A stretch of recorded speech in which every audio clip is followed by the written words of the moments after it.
This is Miss Waters, and we are on the Chapter 4 Pre-Calculus Test Review. And by looking at your quiz results, we need to spend some time on the negative angles. So when I look at negative pi over 4, I'm going to use just regular pi over 4. And I'm going to multiply this by 180 over pi and turn this into degrees, which gives me 45 degrees. This tells me I'm working with a negative 45-degree angle. If I'm going to convert this to a positive angle, I would add 360 degrees. This would give me 315 degrees. It now wants me to sketch the location on the unit circle. So I'm going to draw a y and an x-axis. I'm going to make very sure that because this is a negative angle, that I have an arrow going down. And this is telling me that it's negative.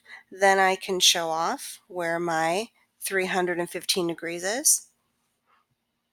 The next thing I need is the coordinates. So if I were to write the coordinates for 315 degrees, this would be a positive root 2 over 2 and a negative root 2 over 2.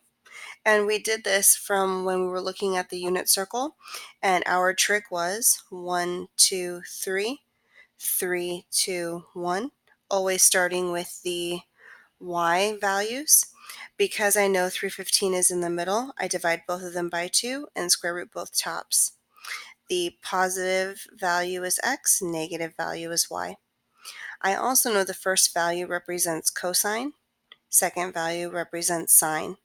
So now here's my sine and cosine. In order to find tangent, tangent of theta is sine over cosine. This gives me negative root 2 over 2 over root 2 over 2, giving me a negative 1.